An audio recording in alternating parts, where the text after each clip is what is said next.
Jon Moxley addresses MJF ahead of their championship match at Full Gear. There is a huge Trios championship match, and we will hear from Dr. Britt Baker, DMD, and Saraya.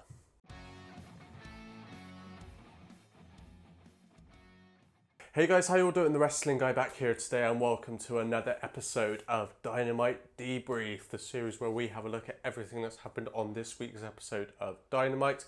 Look at some of the matches, look at some of the promos, and believe me, there were some good ones this week. And look at all the other bits and pieces, what does this all mean leading up to the pay-per-view this weekend, Full Gear. If you guys do go on to enjoy the video, hit the thumbs up button and subscribe. Thank you very much for the support you guys showed for episode 1 of Dynamite Debrief last week. It looks like you guys really enjoyed it, so thank you. And without further ado, let's have a look at what's happened in this week's episode of Dynamite. So, we will kick things off with a tag team match between the Blackpool Combat Club's Claudio Castagnoli and Bryan Danielson. They would be taking on Chris Jericho and Sammy Guevara of the Jericho Appreciation Society. Now, before we get into this one, I just wanted to quickly highlight on paper what a match this turns out to be in terms of these four athletes. Four really, really good wrestlers. Quite happy to sit and watch all four of these guys wrestle every single week. So yeah, be happy with that one. Putting them in a tag team match together is absolute genius, I think, in my opinion. So yeah, really, really like this. Chris Jericho at the minute playing a character where he is going after former Ring of Honor World Champion. So obviously you've got Claudio Castagnoli in here, Bryan Danielson in there as well. So yeah, really, really good bit of long-term storytelling there. We always do like a bit of long-term storytelling. Bryan Danielson, I just want to start by talking about Bryan Danielson. Now, the Bryan Danielson character, is he a babyface or is he a heel? I really hope that AEW get to a point where they can pick which one they want him to be. Do they want him to be a babyface or do they want him to be a heel? At the minute, Bryan Danielson just tends to be in this middle ground. He just tends to be like, oh, if I feel like being a babyface one week, oh, I feel like being a heel the other. Don't get me wrong, I do like Bryan Danielson. I think he's really, really good. He's very talented, one of the better wrestlers in AEW at the moment. And I think that he's very... He needs to be either one or the other. I think he's getting to that point now.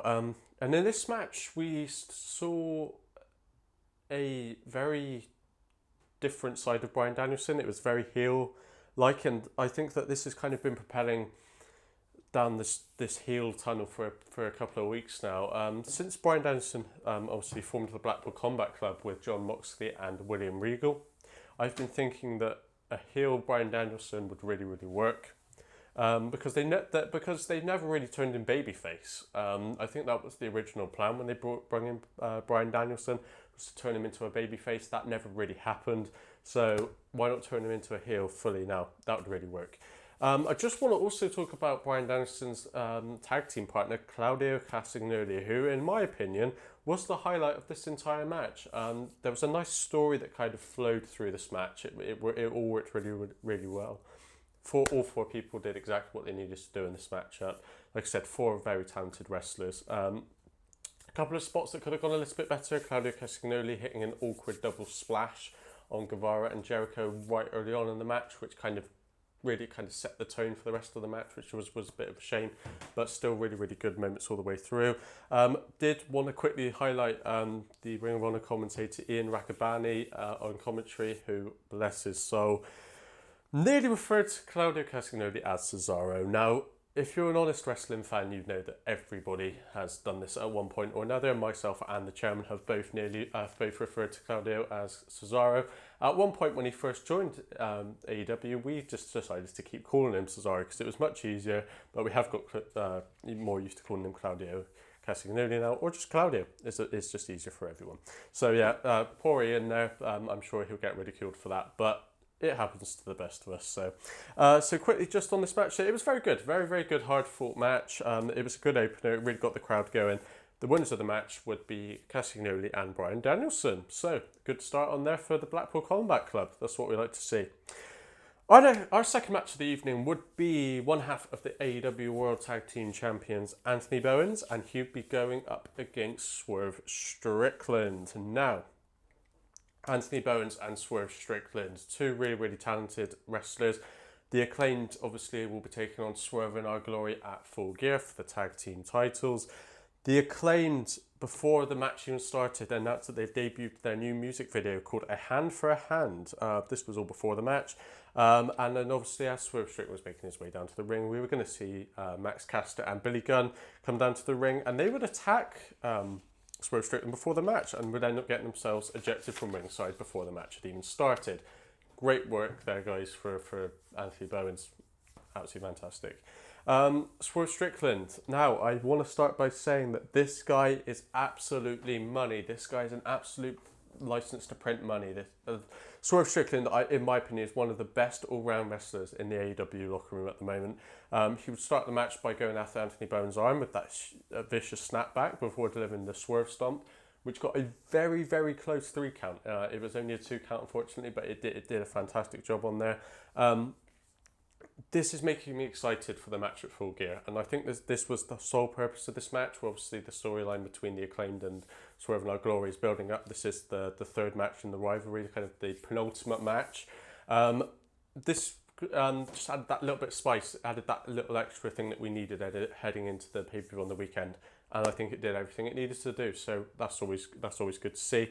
But I just want to say this was a fantastic showcase for Swerve Strickland. He looked absolutely fantastic. He looked dangerous. He looked focused. He looked determined. He wants his tag team titles back. Him and Keith Lee want their tag team titles back. I think that unfortunately this is leading up to a Swerve Strickland single run and a breakup with Keith Lee. I'm not sure if this is going to happen at Full Gear, if not maybe the Dynamite after Full Gear, but I think we are going to end up seeing a Swerve and Our Glory breakup, which I'm not entirely against. I think a heel Swerve Strickland run, singles run would be absolutely fantastic. I'm really, really looking forward to seeing what they've got planned for him, but we'll see what happens. Do go and check out Full Gear though, because I think that this could answer a lot of questions about the future of Swerve Strickland. So we'll see. And he picks up the victory here as well. Got to give my quick kudos though to Anthony Bowens for selling like an absolute demon for Swerve Strickland. He was not hesitating to let Swerve Strickland have the majority of the offense in this match. Absolutely fantastic. So what good job to both guys in this match. Up next, we would see a promo from the Ring of Honor television champion Samoa Joe. Now, he was joined by Tony Schiavone in the ring.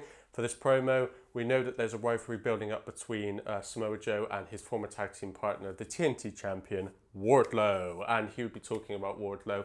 And this would instigate Wardlow coming down to the ring. And also Powerhouse Hobbs. Powerhouse Hobbs coming down to the ring. He would spear Samoa Joe, and this would instigate a huge 3-way brawl, which would end up meaning the whole of the AEW locker room be coming out trying to break them up. But they would just end up demolishing three big guys, demolishing the whole of the AEW locker room, and there's left those three. When I was watching this, I thought, this has got to mean something. There's got to be something, like they're clinging on to something here. The three guys, they need to be in a match at Full Gear. And what do we get? A triple threat match at Full Gear for Wardlow's TNT Championship. Absolutely perfect. I'm so happy for this. This is one of the matches now that I'm really looking forward to on the card, and I really hope that this doesn't disappoint, because this is going to be absolutely fantastic. So big thumbs up from the wrestling guy on this one. Really can't wait for that match at Full Gear. It's going to be amazing. Coming up next, we have the AEW World Trios Championship match. It is Death Triangle against Top Flight and AR Fox.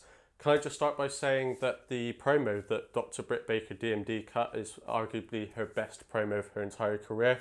I feel like I'm saying that every single time she cuts a promo at the minute, but this one was absolutely brilliant. She seems to just get better and better week after week, both in the ring and on the microphone as well. I'm rocking the Dr. Britt Baker's t-shirt. I love Britt Baker. Like I feel like I'm probably going to say it on every single Dynamite Debrief that we do. I think she is arguably one of the best female superstars in wrestling at the moment. And I love Saraya as well. Their match at Full Gear, I'm really, really looking forward to. And this has really got the ball rolling for me on that one. Heading back to the match though, first time seeing Darius Martin back. He is finally back from injury. Let's hope that maybe he can go now at least a week without being injured again. And we can maybe see Top Flight as a tag team again. but we shall see. No promises there. Let's talk about 450 splashes. Not many wrestlers can do them to a high caliber. AR Fox, though, he is arguably hitting the most picture perfect 450 splashes in wrestling at the moment. Ricochet, keep your eyes open, mate, because this guy's good. The reveal of the Elite graphic, arguably the thing that everyone's talking about from this week's episode of Dynamite. It is going to be the Elite versus Death Triangle. Death Triangle did win this match. Pac hits an absolutely fantastic Black Arrow for the win. But it is going to be the Elite versus Death Triangle at Full Gear for the AEW World Trios Championships. And I think that you don't have to be living under a rock to know that the Elite are being pushed to be the top trios team in AEW at the moment. And their return is instantly creating that buzz. Tony Khan is kind of making it very obvious for us that he's going to be pushing them to the top again. And we all know that they're going to win the trios titles. I personally think the House of Black deserves to win the titles. I think I would love to see the House of Black with some gold. I think they thoroughly deserve it. But we'll see what happens. I am a big fan of the Elite. I love the Young Bucks and I love Kenny Omega. So I wouldn't be too disappointed with that. Let's hope that they can have a good match at Full Gear. Coming up next, we had a Full Gear World Title Eliminator Tournament semi-finals match. It was Bandido versus All Ego Ethan Page. Now, we'd know that the winner of this match would take on either Lance Archer, Brian Cage, or Ricky Starks.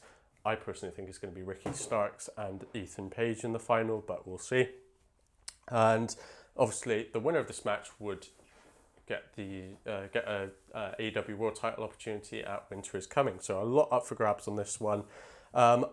I just want to start by saying that I think that Bandido is a fantastic wrestler. It's a really, really good pickup here for AEW. Obviously, they're a fresh new signing. Everybody loves him. He's the hot favourite to win this match. In terms of storytelling and future longevity, though, I think that this match went the right way in the fact that All Ego Ethan Page won it. I'm not a huge fan of the firm. I will be honest, I'm not a huge fan of the firm. I don't really get it. I don't really get what they're trying to achieve with it. Tony Khan obviously absolutely loves the firm. Let's hope that he can do something with it and maybe make it a little bit more convincing for us.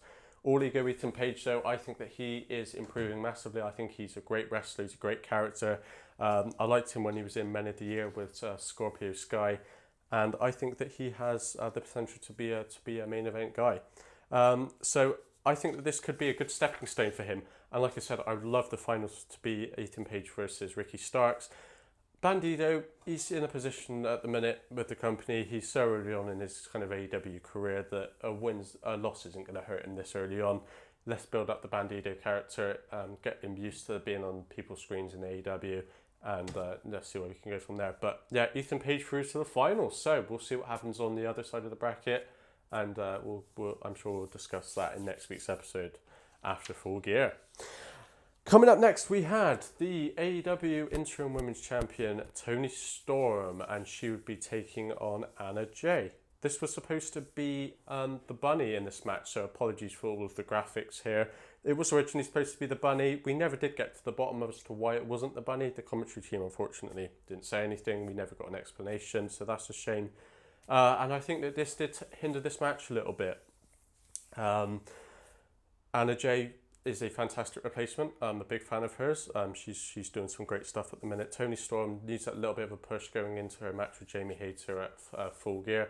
Jamie Hayter, I absolutely love as well. I think she's absolutely brilliant. She's definitely over with the fans at the minute, as she should be. I think that they could have a cracking match at Full Gear.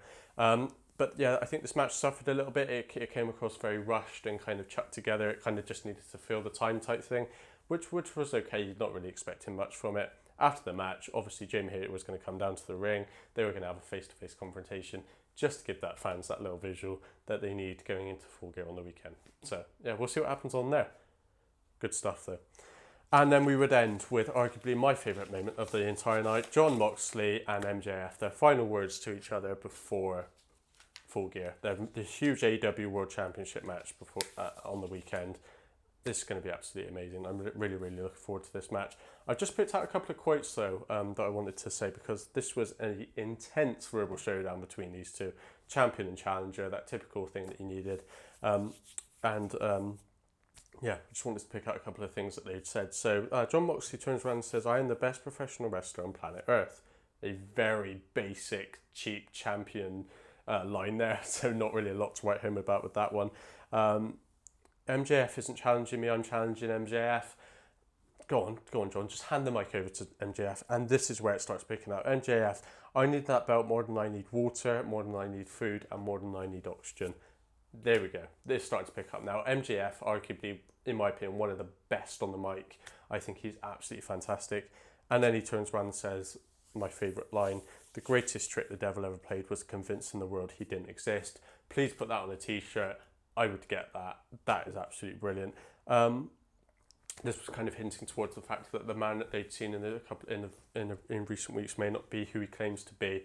My quick theory that I wanted to share with you guys for Full Gear, is that I think that William Regal is going to turn on Jon Moxley and help MJF win, and then he's going to align himself with MJF. What a partnership MJF and William Regal would be. Absolutely fantastic. Let me know what you guys think down below in the comment section. Who's going to win, MJF or Jon Moxley? We'll see what happens. But a great little showdown here between the champion and challenger. The last visual that we'll see before Full Gear. Absolutely brilliant way to end the show, guys. Just wanted to quickly talk about the thing that everyone's talking about. MJF paraphrasing Punk's infamous pipe bomb of 2011 when he was in that rivalry with John Cena. When he says, "As you lay there on the mat, hopefully in as much pain as possible." Yeah, it's just a little cheap thing. AEW love their digs. We know what they're like. They normally do it towards WWE. They're now doing it on CM Punk. It's fine. It does what it needs to do if it makes them happy. So this week's episode of Dynamite, that's all wrapped up for you guys. It worked. It enhanced the narrative going into Full Gear. It did everything it needed to do. And it's got us all excited for Full Gear. So I really hope you guys have enjoyed this episode of Dynamite Debrief. If you have, be sure to hit the thumbs up button and subscribe. Please do let me know down below in the comment section. Are you guys looking forward to Full Gear? Who's going to win the matches? What do you guys think? Let me know all your predictions down below in the comment section. Thank you very much for watching, guys, and I'll see you in the next one.